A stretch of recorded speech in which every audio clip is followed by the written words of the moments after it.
Hello everyone, it's Karen and welcome to another video. Now, before I go any further, I want to say a Happy New Year to everyone, as this is the first video of 2026. Another New Year's now upon us. Christmas and all that's now past. That'll be it until the end of the year though. But yeah, I'd like to apologise for not doing a video anytime sooner because I just got very busy with Christmas and the lead up to Christmas and the New Year and whatnot. But now that's all past, we can now go back to normal. And I wanted to do a video I was going to do sort of near the end of the year, but I never got around to doing it. And it's the review of the Beatles Anthology 4, which I got for Christmas on Christmas Day. And just want to go over the CD, because I've listened to both discs, and just go over the content and over the release in general. Because it's got a lot of Beatles fans talking about this release. So this album, Anthology 4, was released back in November. It was announced mid-August that this was coming out. The Beatles Anthology collection was coming out. At first, this was just going to be with the box set. You couldn't get this individually, which caused a lot of controversy within the Beatles fandom. But then eventually Apple Corp came to their senses and decided to put it out as a standalone release. But another thing with this, and we'll go over the content in just a minute. When this was announced, I wanted to get it, but I'm like, I don't know if I want to fork out and pay that kind of money if it's going to be in the box set.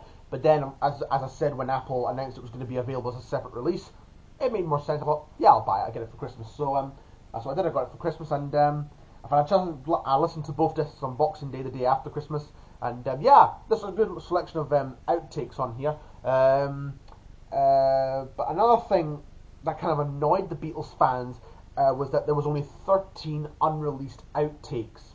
The remaining 1, 2, 3. The other kind of takes had already been released on the deluxe sets from the anniversary albums and remixes done by Giles Martin, George Martin's son, and or on other collections. Like the outtake of I Saw Her Standing There and Money were both from the Beatles bootleg recordings 1963 release, which was an iTunes only release, but I do have a pirated CDR of it, which I probably should have showed, but you know. And the outtake of This Boy was on the Free as a Bird CD single, which I showed in my last vinyl update, but I'm going to show it again anyway. Here. So yeah, this release has had a bit of controversy, but still I'm going to talk about it nonetheless. So anyway, here's the front. They've used all the Anthology album covers for 1, 2, and 3 in the one picture, which is quite cool. Back. Sticker up there. I always like to keep my stickers with the CDs. It says a career-spanning review of the Beatles' creative process in the studio and beyond, including 13 previously unreleased tracks, rare recordings and rehearsals, plus the new Jeff Lynne mixes of Free as a Bird and Real Love, and the final single Now and Then, which quite cool. That came out in 2023, so that's almost 3 years now. But anyway, we're just going to open it up, and I quite like the fact it's laid out like the 2009 Beatles stereo remasters, which I have the box set of just up there, which I probably should have shown one of the 2009 remasters, but I forgot to pull it down. But anyway, there's the inside, much the same as the front. I don't know why they couldn't have come up with something more original for the inside design, but you know. One thing that is quite annoying with this package is that some of the discs are hard to get out. This one I can manage it, but you have to have your fingers on like the end. It's very similar to some of the Elvis box sets I have. They're kind of designed with discs in the center, and they're very hard to get out. But now the discs kind of come out the top. And I probably should have showed out one of my other Elvis box sets to compare it to. I'm going to show you the box set that they've designed recently. This one, Memphis, from a couple of years ago. They've now designed the Elvis box sets like this. You just pull the disc out from the top. You don't have to pull it out from like the center. It just comes out at the top, which is quite neat. And quite nice they did that. But I kind of prefer if they packaged them like that, but you know, or if they did like the Beatles deluxe releases like we've had before, which I'll talk about in a bit when I show them at the end. But anyway, we're showing the discs, and they're just much the same like the other anthologies on Apple. So disc 1 you get the full Apple, disc 2 you get the half Apple, much like you got it on side 1, side 2, and so on of a vinyl album on the Apple label of the Beatles or solo. Anyway, here's the booklet. Back inside the booklet you get a lot of nice pictures and information, liner notes, which is very cool. I'll go over the tracks on all the outtakes that are on it as well.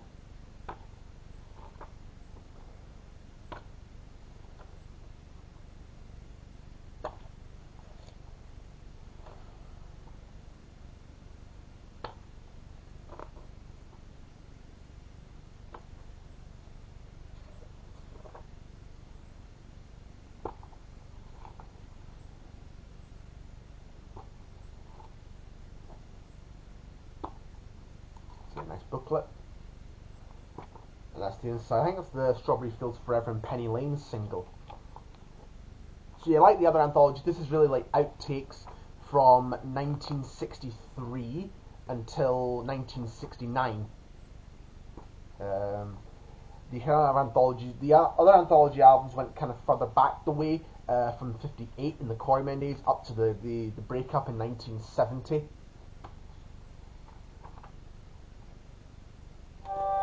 And oops, sorry for my phone going off there. There we are. That's a nice picture on the inside of there. The inside, that's from the Now and Then music video, which Peter Jackson, I think, directed. So let's kind of go over the booklet on the inside. So I'm going to talk about what's on here. So disc 1, we get I Saw Her Standing There, take 2, which, as I stated earlier, was previously released on the oh, there it goes again, the Beatles bootleg 1963 album. So it would made more sense if they put out an unreleased 63 outtake officially. Now, with outtakes on CDs, there are bootlegs of the 63 session takes, unofficial ones to be exact. But it would have been nice if something unreleased was on here for a change. But still quite nice they included some from the Please Please Me sessions, which is quite an interesting thing, because they did that album pretty much all the one day. Which is not unusual for a lot of albums. These usually take years to sort of prepare. Anyway, Money, That's What I Want. Again, that is from the bootleg 63 album. But at least you get the intro of the engineer, Norman Smith, saying Money RM7. I think it's Remix Mono 7. So I think that's what they mean by RM7. It's Remix Mono 7. And it's even got, it doesn't have the piano intro, it just starts off the song. So that's quite nice that we get a version of Money without the piano overdub that was added by George Martin very later on. Then we get This Boy, takes 12 and 13, which were previously issued on the Free as a Bird CD single in 1995. And it's quite interesting to hear in the intro where, before they start the song, and John's like, get this bloody little mic out of the way, and Paul's like, don't be nervous, John. And John's like, I'm not. And then This Boy breaks down, take 12 to take 13, which goes off well until the end, and it kind of breaks down because I think there's a bit of confusion over the word of the word, I get the booklet out, of this and that, resulting in Das Boy, which is a bit of an odd way, but hey, what it's there. Tell Me Why, which is unreleased, which is great, from takes 4 and 5. Quite nice that we've got an outtake of Tell Me Why, one of my favourite Beatles songs from the Hard Day's Night album in '64. Quite glad that they included them on here, that outtake. There's even like, you even get to hear wee session chatter the Beatles talking on the tape, which is quite cool to hear. It's always good to hear the Beatles like talking before an actual take of a song, and this is one of those examples. Yeah. FFL take 11, Hard Day's Night outtake. Again, great that we have some unreleased outtake, another unreleased outtake from the Hard Day's Night kind of sessions, which is really nice, officially. Matchbox, which we haven't really had much from the Long Tall Sally EP session, so it's nice that a little something's thrown on here, and this is the first take. And a little side note, on this very night they recorded it, Carl Perkins was in the studio with the Beatles as he was on a tour of the UK at the time, so a little known fact there. Then we get Every Little Thing, an outtake from with the Beatles sessions, Beatles for Sale sessions, takes 6 and 7. Again, I'm really quite glad they put this on here because I really like Every Little Thing. It's a personal highlight of mine for the Beatles catalogue, for me. Then we get I Need You, take 1, which is, I think was one of the singles that they announced? No, it wasn't. It wasn't. Yeah, nice we get that song on the album, that song thrown on here. I Need You, take 1. And then I've Just Seen a Face, take 3. Which I think was one of the singles that they announced from the 65. Again, nice we get some 65 takes thrown on here as well. Then we get In My Life, take 1, and this has been one of the kind of talking points of Beatles fans because they have long asked for a Rubber Soul Deluxe set, remix of Rubber Soul with some outtakes. Now we haven't had that, and it seems kind of strange we got the anthologies instead of the Rubber Soul box set. Which hopefully they may get down to one day, but yeah, really nice to put on a take of In My Life, which is one of my favourite Beatles tracks, and it's quite interesting to hear it's quite done differently without George Martin's piano in the middle, I think if that's what it says. Yeah, yeah, it does. Yeah, and it's quite a good version of the take, I must say. Then we have Nowhere Man. This version is more like an instrumental version. I think they just did the rhythm track and then they laid on the kind of vocal track later on before the actual album came out, which is quite an interesting take. I think the Beatles often did that in later sessions. It was that they would lay down a rhythm track, so John, Paul, George and Ringo, their music tracks, and then whoever was singing the track would lay down their vocal tracks later on at another session. So quite nice we get one of those examples here. So we Got to Get You Into My Life. So we've gone past the unreleased material, now we're kind of getting into the sort of material that has already been released, or some of them anyway. Got to Get You Into My Life. This version, should have said, oh sorry, is an unnumbered mix. We don't know what this one is, but Nowhere Man was take 2. This is an unnumbered mix, and not sure what this one is. But this was, I think, issued on the Revolver Deluxe set. So, but interesting that they included it, but still, I think you probably want an unreleased take of that track. Then we get Love You 2 Take 7, which of course we all know originally started as Granny Smith, and you get to hear the engineer, who was Jeff Emmerich at the time, say Granny Smith, then Take 7. Again, I think this one was on the Revolver set. Yes, it was. It was initially on the Revolver Anniversary Remix, or Deluxe albums they call it. I'll kind of show you the Deluxe versions when I kind of get to them, because I've got some of them. Then we get Strawberry Fields Forever Take 26, a different arrangement, because you get the trumpet starting off the song and not the famous Mellotron intro, which was, I think, an earlier or later take. I can't exactly be sure. But again, it's really interesting to hear a different arrangement of Strawberry Fields as the Beatles were kind of progressing that song, and which is quite a story in itself.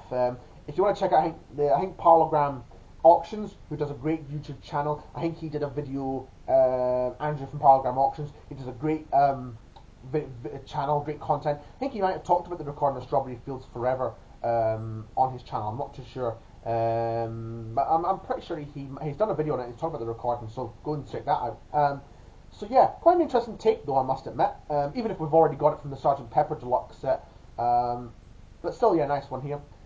Then we get the instrumental She's Leaving Home. Quite interesting to hear it done instrumentally, and this is the first take of that instrumental. Again, it's from the Sgt. Pepper Anniversary set though, but still, nice and interesting listen. Then we get Baby You're a Rich Man, which is interesting because you hear Take 11 and Take 12, and Take 11 breaks down and the Beatles kind of joke about and chat about, and then Take 12 kind of is a complete take. So it's always interesting to hear some of the slip-ups of the Beatles sessions, even on the outtakes. It's really interesting to hear them make a mistake. If somebody makes a mistake, what they'll do is they'll go and they'll start the track again, or they'll do another take of the track, which is quite what you hear, which is always really nice, quite cool to hear. Then we get All You Need Is Love. Now this is the rehearsal version from the BBC satellite broadcast, because obviously the Beatles had to rehearse for what was a big event. So that's quite nice. We get one in here. The Fool on the Hill, an instrumental version, and this one is take. Now we get this Magical Mystery Tour. We now got some unreleased material again, which is good. Take 5, an instrumental version. Anthology 2, released in 1996, which I'll show again in a bit, contains a demo version, and Take 4, and this is Take 5, instrumental version. So quite a nice little thing there, which we'll get an instrumental version. Then we get I Am the Walrus, but I think it's just the orchestra overdub on Isolation, which some of the Beatles deluxe editions have had the isolated string parts on their songs, orchestra string parts in their songs, like Something Has, something from Abbey Road, and Golden Slumbers on the Abbey Road medley on the Abbey Road Deluxe set, which is nice. So that's the end of disc 1. Now disc 2, we go to 68 till like the later part, 69. Then of course the 3 reunion singles. Hey Bulldog, instrumental take, quite an interesting one, because we've never had an outtake of Hey Bulldog before, so it's nice we get one on here, which is instrumental, take 4 instrumental, which is nice. Nice we get that one on here. Good Night, which is interesting. It's take, you get a kind of a combination of Take 10 with the guitar part from Take 5. So that's quite interesting to get to. Now that was on the deluxe, super deluxe set of the White Album, which I never bought the super deluxe sets because expensive, and I didn't really know if I wanted the super deluxe. So nice we get some White Album outtakes thrown in here, because I don't know if there are a few in Anthology 3, but it's quite nice that we get some. I get some of the ones that I don't have already. So that's quite nice that they're throwing that on here. Then we get While My Guitar Gently Weeps, which is take 27. It's the third version before Eric Clapton's guitar solo was added onto it, and it's not the version with just George and the acoustic guitar, which is on Anthology 3, which is actually quite a good version of that song, I must say. But we don't get that version on here. We just get a different version of one that was on the White Album in '68. Then we get the You're So Square, Baby I Don't Care studio jam, which is, I think, them doing a studio jam to an Elvis Presley tune from the Jailhouse Rock film in '57. Some of the Beatles were often doing their later years doing their jam sessions that would often go into a little bit of their old rock and roll songs. Then we get Helter Skelter, Take 17, which follows on from that previous track and recorded at the same session. And then there's a bit of an Elvis impersonation where he says, "Let's get real going for a change," which was on the Milk Cow Blues Boogie Sun song in 55. And this is quite a slow version of Helter Skelter, a bit of a bluesy version. And a little side note in the book here, it says, although Take 17 was ordered to be kept and marked Fab, as you hear Paul at the end saying, "Keep that one, mark it Fab," the master was actually Take 21. But however, fortunately, we do have every outtake of the White Album, because a lot of Beatles session tapes, the early session tapes from '63, they got rid of a lot of those tapes, which, why would you do that? But for a lot of the later tapes, we have outtakes. Pretty much, I think, every outtake in the EMI archive, or Abbey Road archives, every take. Then we get I Will, Take 29, which is quite a short one. I think it's just, it eventually kind of falls a bit after a few seconds on this take. But there were actually 67 takes of this song during the first session for this song, and yeah, it was quite funny to hear them the song kind of fall off a bit. So quite interesting. Then we get Can You Take Me Back, Take 1. Now, Can You Take Me Back? A little snippet of that song was issued at the end of Cry Baby Cry on the White Album. So it's now nice that we get the complete song, because we have not known what the song has sounded like or the full song has been. But it's so nice that we get the full song of that Can You Take Me Back little, I think it might be an improvisation track, but anyway, still really, really good we get that. And then we get Julia, rehearsals of that song. And we get Julia, I think that might have been on the Super Deluxe of the White Album, or this may have been on release for here, I don't know. But it's nice that but nice to have this on here anyway, nonetheless. Then we get Back, which is from Take 8, and it's on the Let It Be Deluxe set. This is a few days before the Rooftop performance, as the Beatles were kind of playing, did like recording in their Apple studios before they did the Rooftop show a few days later.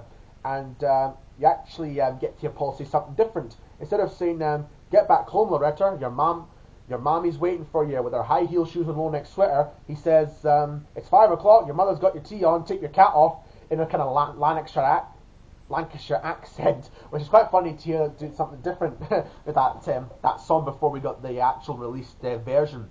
Well, that was the single version that was on, because the album version finished after the first ending, and you hear John's comments, famous Rooftop remark, "Hope we passed the audition after that." So nice we get a little something different with that song. Then we get a rehearsal of Octopus's Garden, which is interesting to hear that before Ringo recorded it for the Abbey Road album in 1969, later on in that year. This is from the January of '69, and the Abbey Road sessions, I think, started initially in the February or so of '69, or slightly later on. And so yeah, quite nice we get a little rehearsal of that song.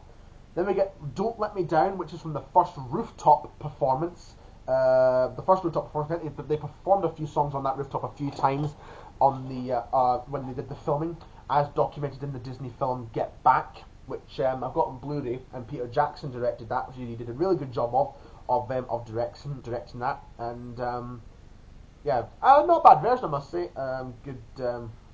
Good version, and although surprisingly, Don't Let Me Down was not on Let It Be. It was the B-side of Get Back, because I think it's one of my favourites from the later Beatles period. And this one was also issued on the Let It Be deluxe set. So, but yeah. Now we're nearly getting to the end. We have You Never Give Me Your Money. This is take 36, which was previously issued on the Abbey Road anniversary set, but still not bad that they threw it on. Then we get Here Comes the Sun, take 9.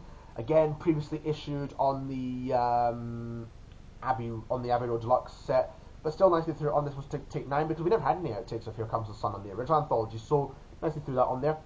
Then we get Something, which is just the strings, the violin string part from the master take. So that's quite nice. They did that, which was later added on to the song, and we've heard which I think was on the Super Deluxe version of Abbey Road, but because I don't have the Super Deluxe, nice we get that take on that track on here. So yeah, I really like to hear the strings isolated. It's always quite nice to hear them. Now we're going to talk about the three things that are kind of raising the eyebrows. Well, one of the tracks I'm about to discuss next has raised eyebrows, but we're going to talk about the new 2025 remix of Free as a Bird, which I think they have done a good job of. Now, I'm sure Beatles fans know the history of that song, Free as a Bird. That was recorded on mono on a cassette tape with John on the piano, and when the tape was discovered and played, it was just John and the piano coming out of one speaker. So obviously that couldn't be separated. So John and the piano had to be actually planted in on that track. So the quality of Free as a Bird when it first came out in 1995 on the Anthology 1 kind of suffered a little bit. But with this new mix, they've brought John up and it sounds really clear, and John sounds really clear, almost as clear as it did on Now and Then. I think they've used the kind of MAL, Machine Assisted Learning software they use for Get Back, the Revolver remix, and the Now and Then song. So they've added that treatment to that song, so nice that we get that on here, which is really good. Now this next track has been causing a bit of controversy and has raised eyebrows on here. Now Real Love, I never had an issue with the original mix from 1996, but this mix, it's not great.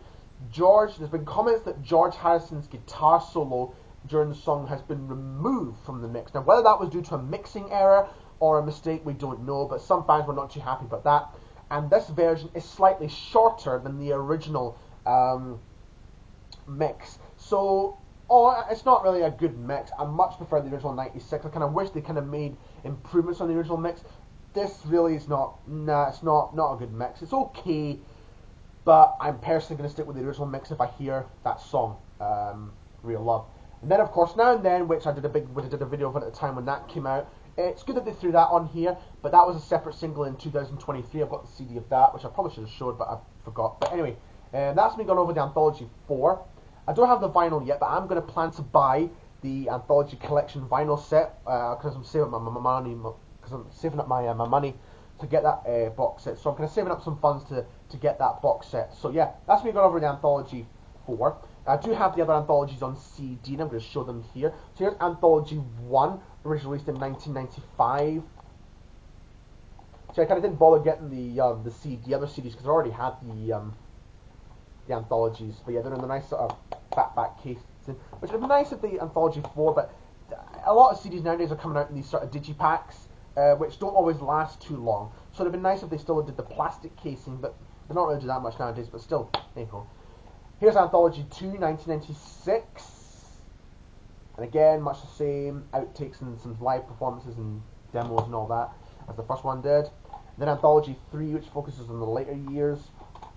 So yeah, I have all the anthologies and the CD singles as well. So I don't understand is that how the versions of Babies in Black and Here, There and Everywhere aren't on there. A bit of an odd kind of thing, because yet they put on This Boy from the